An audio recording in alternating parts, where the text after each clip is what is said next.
Hello বন্ধুরা, আমাকে দুইবার অলরেডি দেখেছো, আবার চলে আসলাম। সমস্যা নেই, আর দেখা লাগবে না এই ফেসটাকে। তো যাই হোক, আমার 22 ব্যাচের যারা ফ্রেন্ডরা আছিস, তোর তো জানিস যে আমি বিভিন্ন পশু পাখির ডাক অনুকরণ করতে পারি, তাই না?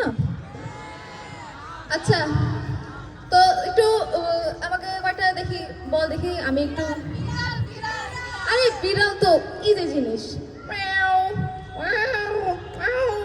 এটা তো সবাই পারে, এটা তো ইজি জিনিস। কুকুর, আচ্ছা। তোরা আমাকে মানে ভগাবো, এটা দেখতেই চাইস না? আচ্ছা,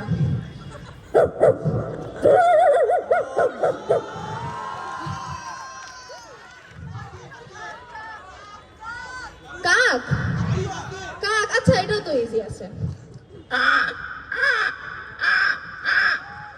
এটাও তো ইজি। মুরগি, ও আচ্ছা, এটা কিন্তু ইন্টারেস্টিং একটা গল্প আছে। আমি কিন্তু আগে মুরগির ডাক দিতে পারতাম না, পরে যখন কোভিডের সময় লকডাউন দিল, তখন হচ্ছে আমার বাসার পাশে একটা বাঁধ ছিল। ওই বাঁধের মধ্যে আমি বসে অনেকক্ষণ ধরে জাস্ট মুরগি ডাক দিতেছে, এটা আমি দেখতাম।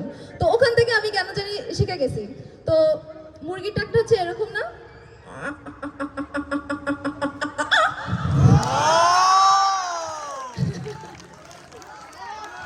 আচ্ছা হ্যাঁ, মুরগি যেহেতু বলেছে, এখন মোরগটা অবশ্যই দিতে হবে।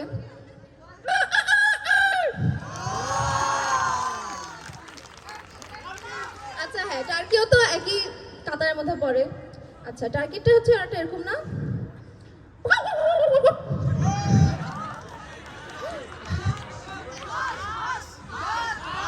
হাঁস, আচ্ছা আচ্ছা, হাঁস, হ্যাঁ।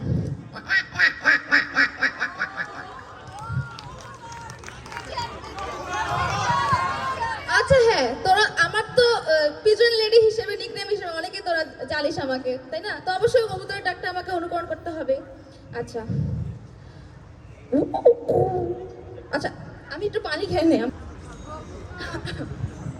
আচ্ছা, কবুতরটা একটা এরকম।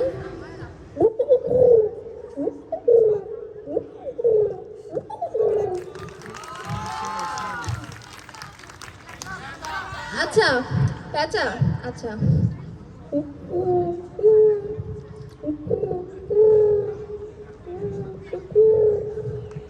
আচ্ছা, এটা তো গেল। আচ্ছা হ্যাঁ, কোকিল। অনেকে কোকিলেরটা হচ্ছে আমার, সবাই বলে যে এটা তাদের ফেভারিট আর কি। আচ্ছা, এটাই হচ্ছে আমার শেষ পারফরমেন্স।